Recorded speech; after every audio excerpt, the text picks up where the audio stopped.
Salve rapaziada do YouTube, aqui quem tá falando é o Igor do canal Flowpado. Se você ainda não é inscrito no canal, se inscreva, ative o sino para não perder nenhuma notificação, curta o vídeo, compartilhe. Lembrando que o link do episódio completo vai estar aqui na descrição.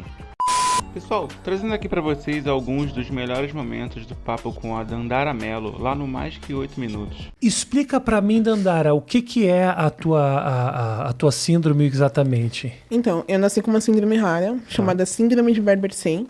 Eu fui a primeira no Brasil e a terceira no mundo, constatadas pela medicina, até essa síndrome.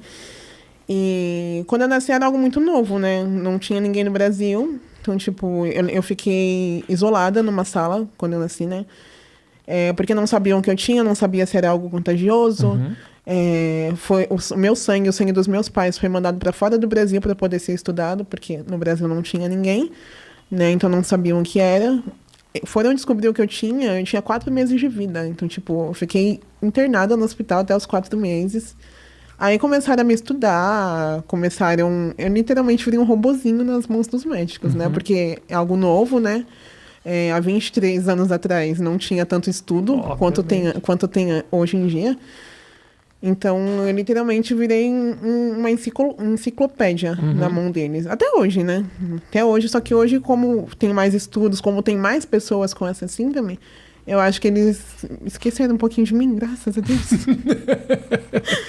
Você já encontrou outras pessoas que têm a mesma síndrome? Pessoalmente, não. Tá. Mas pela internet. Depois, eu achei isso muito legal. Que depois que eu me expus na internet, se eu não me engano, veio 4 pessoas atrás de mim, pedindo ajuda, pedindo pra ver com os meus médicos, porque tem lugar que não tem tanto estudo, né? Veio uma mãe que tem um filho com a mesma síndrome, que é pequenininho, pedindo ajuda de como expor ele pra sociedade. Eu achei isso muito legal, porque, tipo, até então, só tinham 12 casos no mundo inteiro, né? Constatados. Sim. E depois que eu me expus, foi aparecendo mais e mais. Acho que hoje, constatado, já tem uns 22 casos. Depois que eu achei isso muito legal. E, tipo, é algo novo, né? Para as pessoas. E eu ter aberto as portas para que pessoas com a mesma deficiência que eu vejam que não é um bicho de 7 cabeças. E por isso que eu queria conversar com você. Eu achei o negócio de você fazer o teu TikTok muito legal.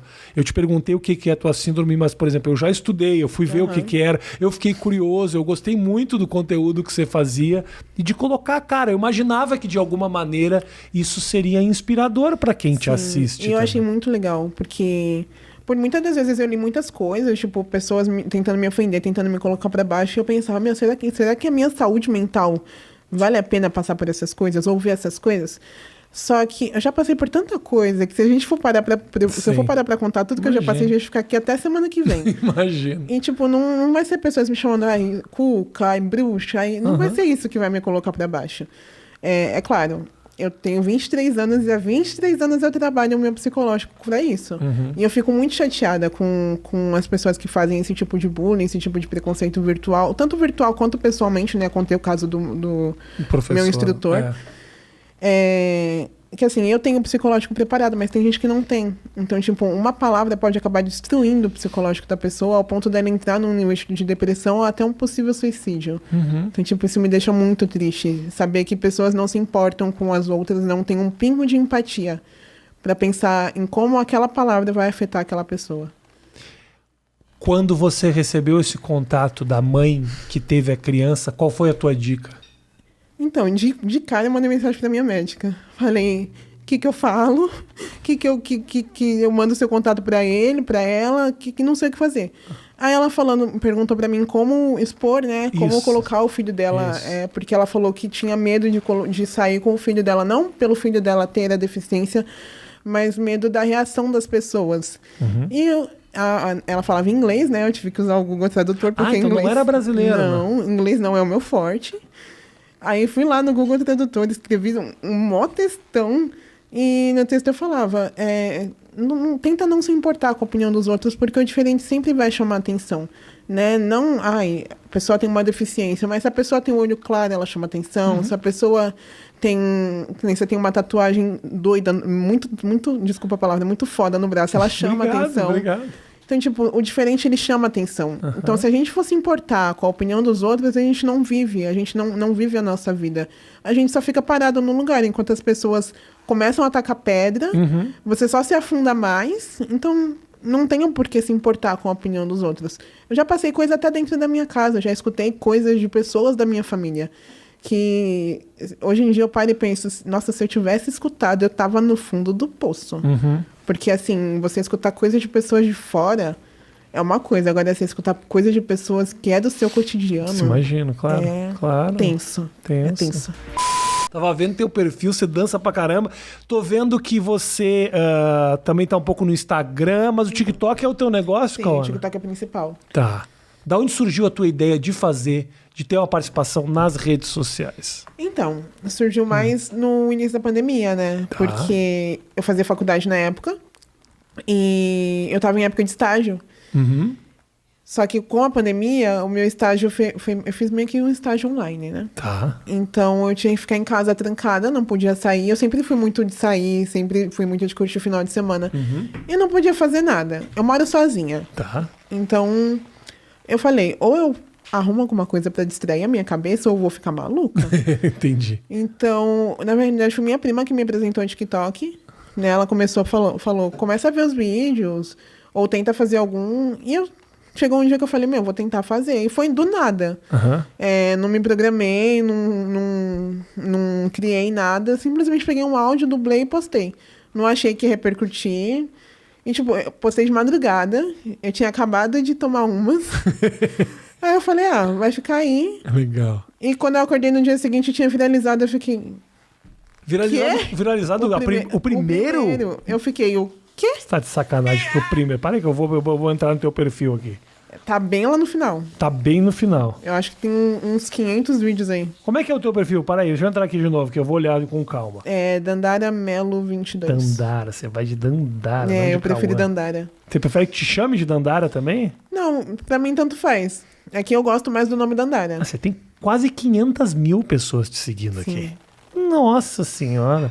É muita gente. E aí no primeiro já deu certo pra caramba, então. Sim, tipo, pro primeiro vídeo, no primeiro dia bateu 30 mil visualizações. Eu fiquei, gente, ninguém nunca me viu na internet. O que tá acontecendo? E me fala o seguinte, o feedback das pessoas que te acessam nas redes sociais é o quê? O que falam? Então, é meio a meio, né? Tem muitas pessoas que transmitem coisas boas, mas também tem muitas... Acho que tem muita criança no TikTok também, né? Que... Querendo ou não, o diferente ele chama atenção. Eu sempre falo que o diferente chama atenção. Tá. Então, por ter muita criança na internet, por eu ter uma síndrome rara, então tem muita gente que acaba elevando o preconceito um pouco a mais e transmitindo coisas muito ruins. Que eu acho que se eu não tivesse um psicológico preparado para tudo isso, eu acho que eu não teria coragem de continuar com o TikTok, não. Você, quando você fala que o que se fala, tem alguma coisa especificamente que te tocou profundamente, assim, de um comentário, alguma coisa? Na internet, não. Na realidade, foi um comentário de não vou dizer professor, né? Foi uma pessoa que estava na faculdade junto comigo, né? Que era um orientador nosso, que na época de estágio falou, você não pode trabalhar, você não pode se expor dessa forma. Você não pode se formar, só estão tirando dinheiro de você, o povo só tá caçoando de você, porque você não vai conseguir nada na sua vida, você não vai conseguir ir pra frente. Porque a sua vida, na realidade, é você ficar trancada dentro de um quarto. A pessoa te falou isso? Sim, um profissional da área da saúde. Falou que eu não teria capacidade de ser alguém por conta da minha deficiência. O que você sentiu quando você ouviu isso? Eu me senti destruída. Eu tinha acabado de perder meu pai. Então, tipo, eu já tava na merda. Aí, escutar isso de alguém... Quando eu perdi meu pai, eu queria desistir da faculdade, queria desistir até da minha própria vida. E eu lembro que a minha família, né? Meu padrinho, minha tia, minha prima não deixaram. E escutar isso de uma pessoa que estava me acompanhando na faculdade... Nossa, foi horrível. Porque eu já não estava bem, né? Psicologicamente. E... escutar isso de um profissional da área da saúde, alguém que tá ali, que deveria estar ali pelo menos para te pôr para cima, né? E, só me destruiu, só me colocou mais para baixo, só me deu mais vontade ainda de desistir da faculdade. Só que, né? Dinheiro gasto, não ia desistir. Sim. Mas foi muito ruim. Foi muito ruim.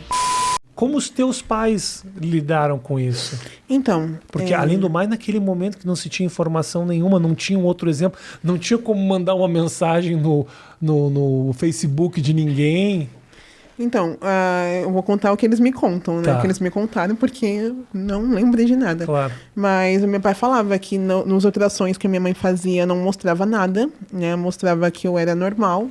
Eu sou normal, né? Mas não mostrava que eu tinha alguma deformidade ou algo do tipo. Eu nasci toda peluda, né? Eu nasci com literalmente o corpo inteiro completo de pelo. E no ultrassom não mostrava. Eu acho que era tão ruim os ultrassons antigamente. Muito tempo. Que não mostrava nada. Faz muito tempo. E quando eu nasci, os médicos ficaram... E agora, o que a gente faz? Então, se os médicos ficaram com esse ponto de interrogação na cabeça, os meus pais ficaram com triplo. E o meu pai fala que quando eu nasci, minha mãe ficou no hospital, né? E quando eu nasci, ele veio pra casa, porque ele não podia ficar no hospital. Sentou na porta da minha casa e começou a chorar. Porque ele não sabia o que fazer, né? Era algo diferente pra ele. Era algo novo pra ele, né? Porque ele e minha mãe, na realidade, não se deram bem, né? Tá. Então, tipo, eles ficaram juntos mais por causa de mim. Então, como é que eu posso explicar? Como é que eu posso me referir a mim mesmo? Nascer uma pessoa com tantas necessidades, que nem eu nasci cega, eu não enxergava. Eu nasci, os médicos, eles me deram um monte de diagnóstico falso. Eu não ia andar, não ia enxergar, não ia falar. Ia vegetar em cima de uma cama, né? Então, tipo, o meu pai receber todas aquelas notícias, eu acho que na cabeça dele ele tava aqui, o que eu faço agora? Eu imagino. Então, tipo, o primeiro filho dele, e receber essa notícia, eu acho que pra ele foi punk. Mas também a vida inteira dele, desde que eu nasci, minha mãe sempre trabalhou e tal, mas o meu pai ele deixou a vida dele de lado pra viver a minha. Toda semana eu tava em médico, toda semana eu tinha exame pra fazer, era exame de sangue, exame nos olhos, exame na cabeça, exame em tudo. E era sempre ele que tava ali. Então ele literalmente deixou de viver a vida dele pra viver a minha. E como é que é pra ele hoje ver você se exibindo, fazendo tuas danças, se mostrando, estudando? Quer dizer, ele teve essa informação de uma menina desacreditada e hoje uma menina atuante, se expondo. Como é que é pra ele ver esse teu processo de evolução? Então, tem 2 anos que meu pai faleceu. Tá bom. Mas ele acompanhou, Sim, você tinha 21 anos. Sim. Meu pai ele sempre falou que no dia que ele morresse, ele queria que eu tivesse com a minha casa. Isso. Queria que eu tivesse encaminhada na faculdade. Então, tipo, ele queria me deixar encaminhada pra vida. E ele sempre falou, a minha filha, ela vai dar a volta por cima e mostrar pra todo mundo que desacreditou dela que ela pode muito mais. Então, tipo, ele viveu a vida inteira dele pra poder mostrar para as outras pessoas que eu era muito mais do que um diagnóstico médico. Então, tipo, ele literalmente fez o papel dele, ele cumpriu o que ele queria. Então, tipo, quando ele morreu, ele me deixou dentro da minha casa, graças a Deus não pago aluguel. Eu tava na faculdade, né? Graças a Deus sou formada. E então ele me deixou encaminhada. Então, eu acho que hoje, de onde ele esteja, ele tem bastante orgulho da mulher que ele criou. Meus pêsames pela perda do seu pai, Obrigada. obviamente, mas com certeza ele fez um trabalho incrível. Sim. Né? Dedicou a vida dele pra isso, né? Exato. Então, tipo, eu acho que foi mais um dos motivos que não deixou eu desistir da faculdade. Porque eu acho que seria muita... Como é que eu posso explicar? Ingratidão. Exato, obrigada. Seria ingratidão ver que ele deixou a vida dele de lado durante 21 anos, que ele poderia ter crescido financeiramente. Meu pai ele tinha empresa de ônibus, empresa de transporte, ele deixou tudo de lado para viver a minha vida. Então seria muita ingratidão da minha parte largar tudo, não simplesmente porque ele me deixou, né? Mas Deus quis assim, né? Chegou a hora dele, então em vez de eu parar tudo, eu decidi continuar o legado dele, né? Continuar o desejo dele de ver a filha dele conquistando o mundo, né? Porque a filha dele foi desacreditada de tudo. A filha dele ia ficar vegetando numa cama pro resto da vida. Pra você ter noção, falaram que com 2 meses eu ia morrer. Que eu não ia passar de 2 meses, por ter nascido cega. No teu nascimento, isso? Falaram? Exato. Então, Nossa. tipo, não ia passar dos 2 meses. E hoje eu tá com 23 anos, Me fala o seguinte, fisicamente o que é então isso? Então, Exatamente que tipo de limita? Porque você enxerga normalmente. exato. Qual é a questão então? Então, quando eu nasci, como eu falei, eu nasci cega, eu nasci com Tá. uma massa branca nos meus olhos, né? Nasci cega, nasci cheia de pelo. Nasci com baixa visão, eu enxergo normalmente, porém eu nasci com baixa visão, né? Depois que a massa branca saiu dos meus olhos, eles disseram que eu tinha baixa visão, que eu não iria enxergar direito. Eu tenho fotofobia, ou seja, eu tenho muita sensibilidade à luz. Você quer que eu desligue Não, isso à luz aqui? do sol, calma. Ah, tá. Fala aí. Se alguma coisa te incomoda. Eu tô odiando estar aqui. Eu falo, não. Me fala aí. Não, só a luz do sol mesmo. A luz do sol. Não, tanto que na minha bolsa tem óculos de sol. Não consigo sair na rua sem óculos de sol. Tá. Nasci com excesso de pelo. Nasci sem pálpebra. Ou seja, eu tive que fazer reconstrução. Tive que tirar a cartilagem de trás da orelha para poder reconstruir as minhas pálpebras. Ainda tenho que fazer essa cirurgia, porque os meus olhos eles ainda não fecham 100%. E como dá pra perceber, esse olho ele é mais fechadinho. É um pouquinho mais fechadinho mesmo. Porque por conta da fotofobia, eles ficaram com medo de abrir os meus 2 olhos, né? Deixar os 2 do mesmo tamanho e eu ficar cega.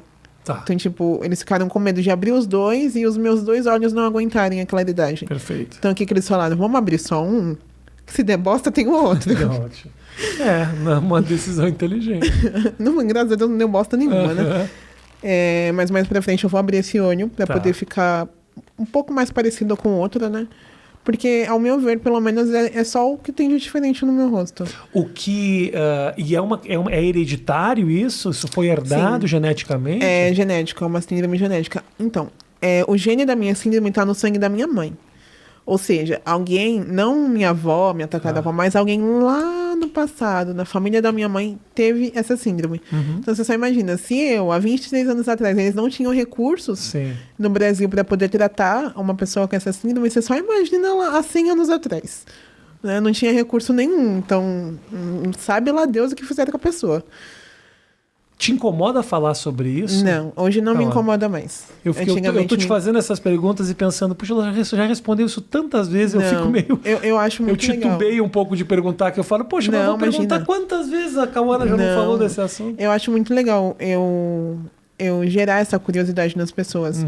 Porque assim, que nem você tá me perguntando por curiosidade sua. Sim. Agora tem gente que vem perguntar na pura maldade mesmo, pra poder ter mais conteúdo, pra tentar mexer na ferida. Entendi. Pra Então, provocar. Exatamente. Então, quando uma pessoa chega em mim por curiosidade mesmo, pra poder saber o que é, o que aconteceu, nossa, eu acho super legal responder. É muito melhor do que também te analisarem sem saber da história. Exatamente. Também, né? É aquela, não jogo livre pela capa, né? Claro, exatamente. E você já teve alguma. Para você, dia a dia, ando na loja, não sei o quê, algo disso para você é um problema? Tipo, eu sei que se eu for ali, se eu passar ali, eu vou me incomodar, vou ouvir o que eu não quero, alguma.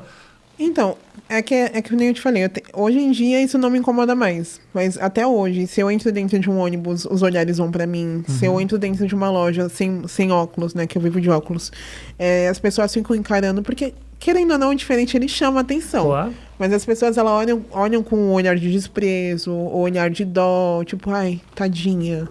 E eu fico, gente, tadinha não sou tadinha. Sou top. Exatamente. Mas eu acho muito legal ser diferente. Hoje eu acho, né? Antigamente eu ficava, por quê? Pra quê? Porque eu sempre fui muito excluída, né? Na escola, até na faculdade. Sempre fui muito na minha. Eu era mais a nerdzinha, né? Que ela tinha muita cobrança do meu pai pra estudar.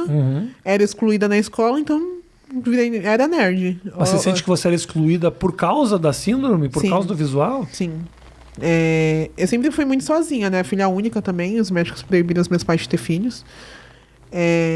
Proibiram, né? Proibiram. Porque como era algo que eles não sabiam o que era, e pra ajudar, meus pais são primos, né? Então ajudou um pouquinho. Então falar, quer ter filho, vai ter com outra pessoa. Vocês dois juntos, não. Entendi. E a minha mãe também, como o gene da minha síndrome tá no sangue da minha mãe, se ela tiver qualquer filho, pode nascer ou com a mesma deficiência ou com algo pior, algo mais grave, né? Então os médicos proibiram. Falaram, vai ter filho com outra pessoa. Vocês dois juntos, esquece. Ele também ajudou, né? Meus pais separaram, eu tinha 7 anos.